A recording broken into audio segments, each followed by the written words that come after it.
Temos, como vos decía, aquí a profesora Isabel Neira Gómez, da Universidade de Santiago de Compostela. Ten un amplísimo currículum, a presentación está instalada, non te preocupes. A parte de ser compañeira de promoción, non, Isa? Isabel. Isa, pois profesora titular de Economía Aplicada, estuvemos xuntas na parte de econometría. É discípula dunha gran muller da profesora Mari Carmen Guisán, pioneira tamén no ámbito da econometría. Tamén ten o seu matiz emprendedor, pero tanto emprendedor con empresa como tamén dentro da propia universidade, porque non para quieta. É dicir que se non está aquí, está ali, bum, bum, bum, bum, agora vos vai explicar ela, leva a escola de doutoramento, a parte de formación, tamén é directora técnica do informe GEN, Global Entrepreneur Monitorship. Non sei por que lle poñemos todo en inglés, pero este que é a nivel nacional. Pois tes 30 minutos para falar de emprendemento femenino, ainda que é unha docente non vos asustedes porque van ser 30 minutos agradables, verdades? Non nos vai soltar agora aquí unha clase magistral. Giramos a pantalla para aquí para que te podas ver. Que tal? Gracias, Eva.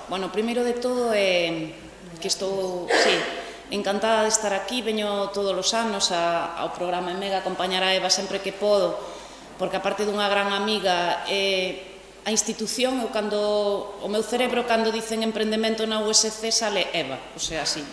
Porque os demais pasan, aparece Luís, ven outro rector, outro vicerrector, outro conselleiro, pero Eva permanece. Entonces, é unha institución na universidade e gracias a ela, pois o emprendemento en femenino chegou a ter ese proxecto Innovatia que Luís se quedou corto dándolle premios porque realmente foi finalista español de toda España, que non é fácil, foi presentado por o goberno en Bruselas e quedou finalista tamén en Bruselas, que tampouco é fácil quedar finalista. Eso é parte de un equipo, aquí están as súas compañeiras, casi todas mulleres, non vou a repetir todos os nombres, pero detrás de un gran persona, como se suele decir aquí, como Eva, que fai esa parte máis institucional, non? Esa representación que é moi importante, hai unha equipa de rapazas, casi todas, algún chico tamén hai, que foi alumno meu, pero pouquiños, que vos axudan cando chamáis por teléfono, non? E cando están aí, que eu nin as coñecía, só as coñezo de teléfono, me pasaba como a vos, non? Porque están aí sempre. Pola parte da Consellería tamén felicitar a delegada a persona que, agora se me foi, non quero poñer nombres porque se me vai olvidar algún, pero en xénero levaba moitos anos traballando toda a equipa, Covadonga lega moitos anos traballando en emprego e agora se sumou unha gran conselleira, eu son superfan, iso, como non está diante, me encanta. É enerxía, muller, juventude, que vai a axudar a que as persoas que xa estaban facendo moi ben aí e a grandes persoas e a grandes directores xerales, como estaba a Covadonga, como estaba a directora xeral de Igualdade, como estaban as directoras xerales, pois agora se lle unen Marga, e entre todas son imparables. Eu creo que estes polos, e isto creo que se vai a notar, eu creo que xa se está notando un cambio. E o digo con toda a sinceridade, porque non son política, ni me interesa a política, ni me dá igual o partido, pero en este caso, este equipo e esta parte estou encantada pola parte de emprendemento. Dito eso, e como Eva presentou moitas cousas no meu currículum, ante todo son académica, vale? Eu quería ser profesora desde pequeniña porque tiña unha referente, e isto vou empezar por aquí, porque o importante son as referentes. A miña referente, eu son dunha aldea da montaña de Lugo, empecé a ler na escola cando tiña 6 anos. Entón, cando cheguei á escola, suspendín lengua española porque non sabía falar español, só sabía falar galego. Entón, suspenderonme lengua española para setiembre, pero saquei sobresaliente en matemáticas. E entón, como contaba ca cabeza e contaba a miña cabeza, iba moi rápido, seguindo moi rápido, como dice Eva, pero daquela iba moi rápido co que sabía facer, que era contar vacas, ovellas e o que había pola aldea. Entón, teña un veciño que dicía, que lista esta rapaza, a que mellor conta as vacas da aldea. Contaba, multiplicaba, sumaba, había matrices. Eu xa non sabía o que eran as matrices, pero xa as veía, sí, nos edificios, como dicen os meus alumnos. Gracias a unha referente que é a miña profesora de matemáticas de primeiro, quixen ser profesora de matemáticas. Claro, se houbera visto unha neurocientífica, igual quería ser neurocientífica.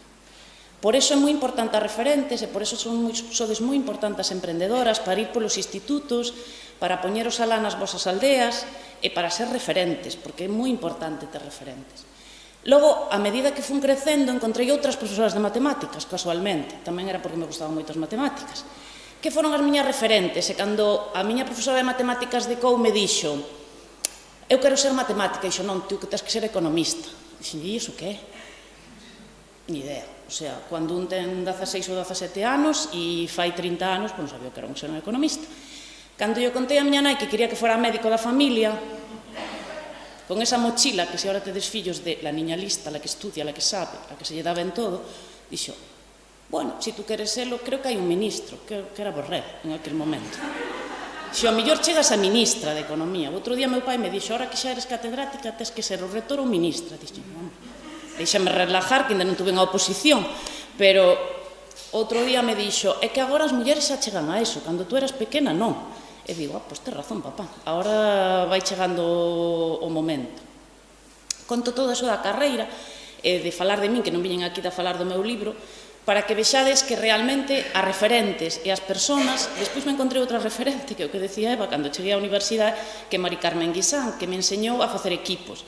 E entonces agora teño un equipo no que traballan 2 rapaces, 2 chicos, pero bueno, teño fichadas, 3, 2 chicas, 2 chicos e outros 2 que van a empezar agora. Ao final, indirectamente, somos intraemprendedores, como dice Eva, porque aínda que eu gaño o meu sueldo ao fin de mes, para eles hai que conseguir contratos e proxectos. Agora estamos intentando pedir contratos, proxectos, traballamos tamén con empresas, facendo consultorías, etc., porque eles necesitan chegar a fin de mes.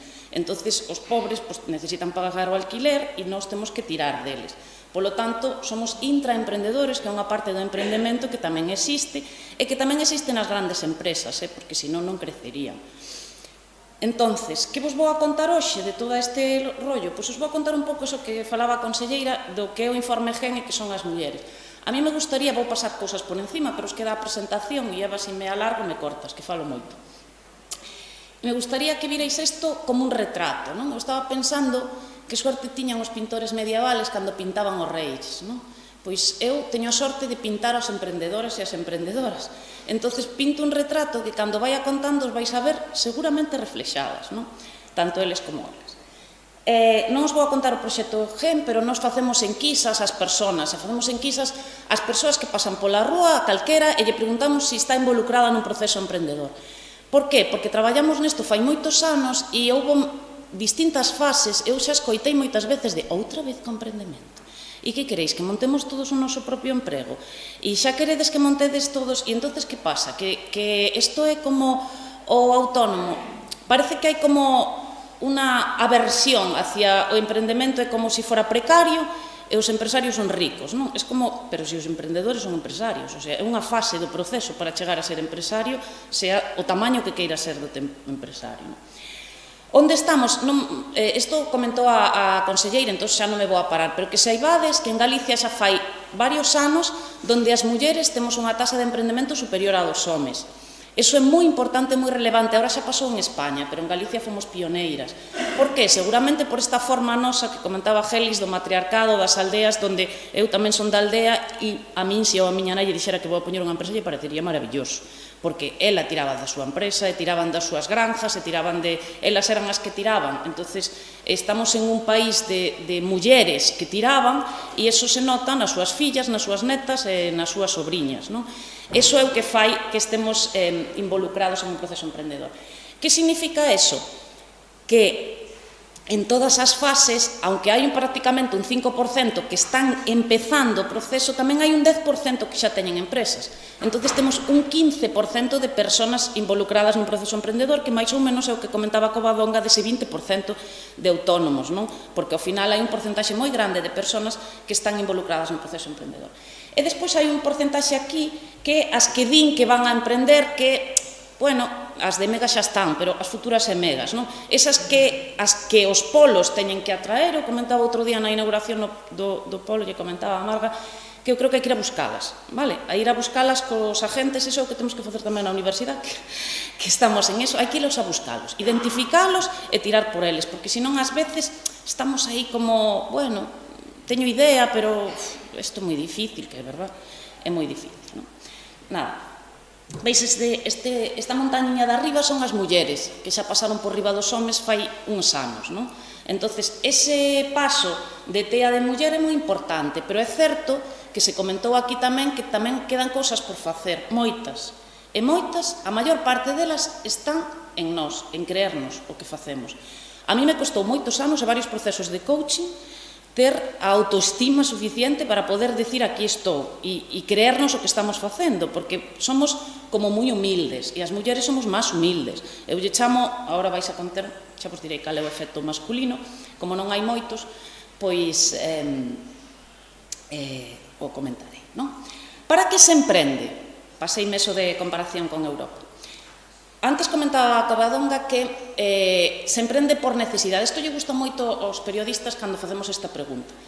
Nos decimos porque non hai oportunidades no mercado de traballo que a mí me interese. O 70% das persoas dicen que o fan porque non ven oportunidades no mercado de traballo, pero non a veces porque non teñan emprego. A maior parte dos emprendedores teñen emprego cando empezan a traballar, senón porque non ven unha oportunidade que a eles lles interese ou que lles parece adecuada ao que están facendo. Entonces, a mí se me preguntas se non teño oportunidade, non, porque o que quero facer non me dan a oportunidade para facer, vale? Entonces, é moi periodístico ás veces, pero non é realmente que haxa, si que hai necesidade, pero é unha necesidade de xerar algo meu, non?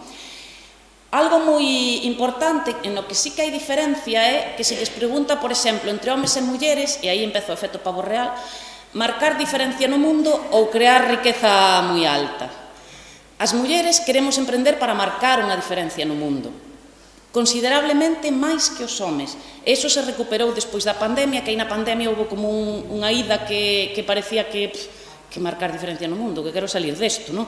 Pero agora, afortunadamente, nesta última edición xa volvemos a querer marcar unha diferencia no mundo, por eso emprendemos. Non queremos emprender tamén por gañar diñeiro e tamén por ter un ingreso, pero iso é importante. E algo moi importante do que falábamos antes é a tradición familiar. Un 25% dos emprendedores e das emprendedoras proceden de familias nas que eran emprendedores. Eso non significa que sigan ca empresa, nada que ver. Hai unha parte deles que sí e outros que non. Simplemente que veñen educados en eso. E aí ven algo que falarei despois, que é o tema da educación e de como temos que traballar, e a veces está traballando moi ben na formación profesional, non tan ben en outros ámbitos, en enseñar a que emprender é unha oportunidade de futuro. E tamén é certo que veremos agora que non é unha oportunidade para cando eras pequeno. Outra das cosas que analizamos aquí e ten que ver co autoemprego son as empresas familiares. Empresa e familia forman parte do ecosistema. O 90%, máis do 90%, son micropymes, non? Entonces, sin as micropymes non existe o mercado de traballo. Máis do 50% do empleo, e máis do 60%, se genera por micropymes. Entonces, se non existiran as micropymes, se non volveran a emprender, non existiría a sociedade. A sociedade non se sustenta por 4 grandes empresas, que tamén ten que haber, e son o que se chaman economía empresas tractoras, non? Temos que ter unha empresa tractora para que tire de todas as outras, pero que a empresa tractora o ecosistema non sobrevive. É moito menos espallado polo rural e nos polos como queremos que crezca Galicia, non? Empresas e familia o mismo, por iso prácticamente o 85% das empresas, sobre todo nas mulleres, son familia, vale? Na empresa das mulleres son empresas familiares. Que significa eso? Que son parte da propiedade e da familia e, polo tanto, traballan nela. Hai unha parte que non, pero é menos habitual. Eso é cando forman parte de grupos máis grandes, non? De equipos de traballo multidisciplinares. Por que emprenden? Bueno, eso sí que é interesante, as oportunidades, non? Eu sempre digo que os emprendedores teñen unhas gafas diferentes aos demais. Entonces, se tú lle preguntas a un emprendedor ou unha emprendedora, sempre vai haber máis oportunidades que os demais. Por qué? Porque se non as viran, non emprenderían, non? Entonces, en épocas de crise, cando os demais ven problemas, hai emprendedores e emprendedores que dicen, ui, pois mira, aquí que pechou este baixo e ao mellor este é o lugar ideal ahora que está barato para eu montar ese negocio que non tiña bueno, que tiña ganas de facer, pero non encontraba o sitio, porque esta rúa que a mí me gustaba estaba chea destos negocios e agora hai unha oportunidade. Se recuperan as oportunidades porque, a ver, os anos previos da pandemia foron duros. Eu decía que aínda non entendía como veían oportunidades en aqueles anos, pois se veía, non? Máis do 35% das persoas ven oportunidades e frente ao 26% dos consolidados. Bueno, aquí á dereita teño as mulleres, que non estaba dicindo moito das mulleres e dos homes. Esta é a diferencia. As emprendedoras, o 34% ven oportunidades e o que lle chamamos nos población non involucrada son as que non son emprendedoras. É dicir, hai como 10 puntos de diferencia. Aquí, por exemplo, vedes que apenas hai diferencias entre homes e mulleres. 2 puntos porcentuales en estadística non é nada. Que significa eso? Que vemos igual oportunidades, máis ou menos. Emprendemos máis. De momento vamos bien, non? Igualaos, ou casi por encima. Pero hai unha serie de cuestións que vamos a ver agora, por exemplo, que non trouxen aquí os datos, como o medo ao fracaso, non? Temos máis medo ao fracaso que os homes, ou decimos que temos máis medo ao fracaso, pero emprendemos máis. Hai algo un pouco extraño, es decir, como decimos cando nos preguntan que o medo ao fracaso é un obstáculo e despois realmente levámoslo a cabo. Que significa eso? Creo que o visteis aquí. Vale. Esta gráfica que tiña aquí, ese é o 2000, nas crisis do 2008 e nas crisis que foi aí no 2020. Fixadevos que a montañita das mulleres estuvo sempre por encima e máis constante. As mulleres tendemos a emprender nunha liña máis constante ao largo do tempo. Non nos deixamos, digamos que levar tanto pola tendencia. Se a situación é mala e tiñamos intención de emprender, emprendemos igual, ou un poquinho menos, pero máis ou menos. E se a situación é boa, non nos tiramos á piscina tan facilmente. Por qué? Porque temos máis medo ao fracaso, o cual non é malo. O cual o que significa é que os emprendementos, cando son das mulleres, leva a que estas de arriba, que son as consolidadas, sean tamén máis grandes nas mulleres que nos homes. Por qué? Porque permanecen máis no tempo, non? Pero sí que é certo que eso fai que teñamos, pois, medo ao fracaso. Como é o perfil da persoa emprendedora? Pois antes o comentábamos, a ver, os emprendedores e as emprendedoras aquí os vedes non teñen 20 anos, non é o normal, hai algunha que sí, pero é raro, os 20 anos, non sei se nos ven moitas de 20 anos, non sei se como os acordades, pero seguro que tedes fillos ou sobrinhos, un está completamente perdido, non sabe nin o que é o mundo, o que busca son referentes para tirar, para ser, como no meu caso, profesora de matemáticas ou neurocirujana, se na túa familia ou ves algún neurocirujano, ou emprendedor ou camionero ou que vexas máis cerca, por decirlo así. Entonces, o normal é emprender cando un ten unha determinada edad, por eso Gelis decía, hombre, a partir de xa de unha idade o máis normal é entre os 40 e os 50 anos, non? Esa é unha idade pois máis habitual para emprender. No 2021 crecen máis as xóvenes, aquí se ve as 29% das mulleres e o 27% dos homes teñen entre 18 e 34 anos, que é moito, é un porcentaje bastante alto. E tamén os máis maiores, 45 a 65 anos, como que se polarizou a fase do emprendimento. Van os máis xóvenes e van xa os máis maiores. Na etapa do medio baixou un poquinho a idade, non? Algo que quería comentaros que é interesante é o tema da educación.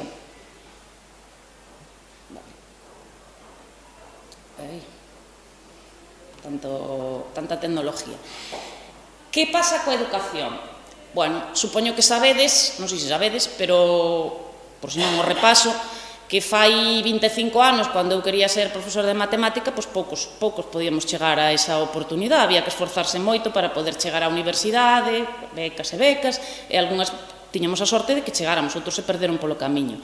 Afortunadamente, agora, España e Galicia ten unhas tasas de titulados universitarios altas, máis do 35% da población adulta. Esos non son moitos, son os que teñen que ser. Outra cousa é que teñamos un mercado de traballo que non sea capaz de absorberlos, pero eso é outra cousa. Vamos a centrarnos. Ter población adulta con estudios universitarios é bueno para un país, é bueno para unha sociedade e fai que crezcan as economías, que lanzamos mensajes agora como no.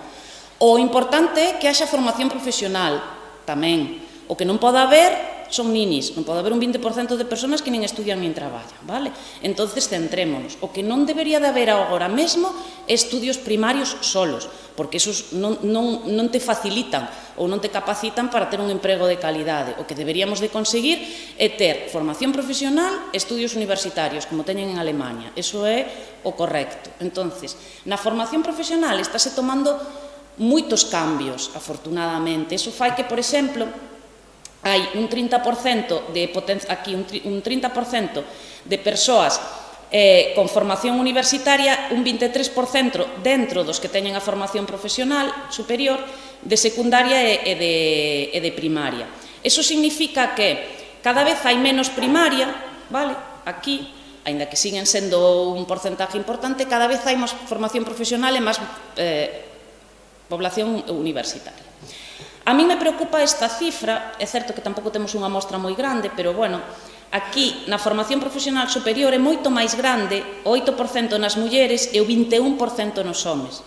Seguramente, iso habría que facer un estudio con máis calma, seguramente tamén sea porque en formación profesional, en estudios técnicos, igual que en enxeñería, hai máis homes que mulleres. Entonces, se vamos a montar un taller de coches, pois é máis probable que o fagan un rapaz, que é o que está involucrado na formación profesional. Pero, de todas maneiras, digo, isto é opinión porque habría que entrar aí. Me preocupa eso.